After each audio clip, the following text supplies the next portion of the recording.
एक एक करके उन्होंने सबको हरा दिया। ये बात पहुंची विष्णु जी के पास, जब देव भागते हुए उनके पास गए और बोले कि अनर्थ हो जाएगा अगर ये अमृत कलश गलत हाथों में चला गया। पता नहीं कहां से एक बहुत ही शक्तिशाली प्राणी आया है जिसका चेहरा पक्षियों के जैसा है, शरीर इंसानों के जैसा है और साथ में है पंख जो उड़ता है, जो हम सब लोगों से ज्यादा शक्तिशाली है।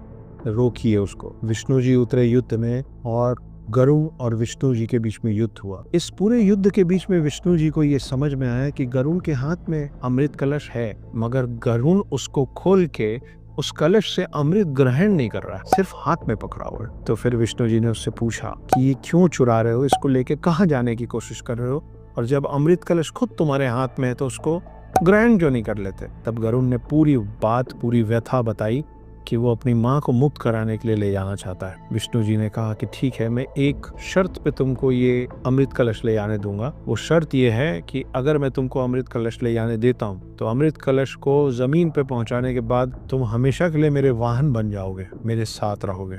गरुड़ ने इस शर्त को मान लिया। जैसे ही गरुड़ उस अमृत कलश को ले जाके जमीन पे रखे, विष्णु जी ने मायावी शक्तियों से उस कलश को वहां से गायब कर दिया। लेकिन क्योंकि वो अमृत कलश गरुड़ ले जाके रख चुके थे सारे सर्पों और उनकी माँ कद्रू के सामने, तो उनका प्रण पूरा हो चुका था, जिसके कारण उनकी माँ विंता को दासित्व से मुक्त कर दिया गया। दासित्व से विंता मुक्त हुई, लेकिन कलश और अमृत इन सबको नहीं मिल पाया। ये है पहली कहानी अमृत कलश की, क्योंकि ये माना जाता है कि जब विष्णु और गरुड़ आपस में युद्ध कर रहे थे तो उस कलश से अमृत की कुछ बूंदें पृथ्वी पे गिरी, और माना जाता है कि वो 4 जगह जहां अमृत के वो बूंद गिरे वही वो 4 जगह है जहां आज महाकुंभ होता है। उज्जैन, हरिद्वार, नासिक और प्रयागराज। दूसरी कहानी जुड़ी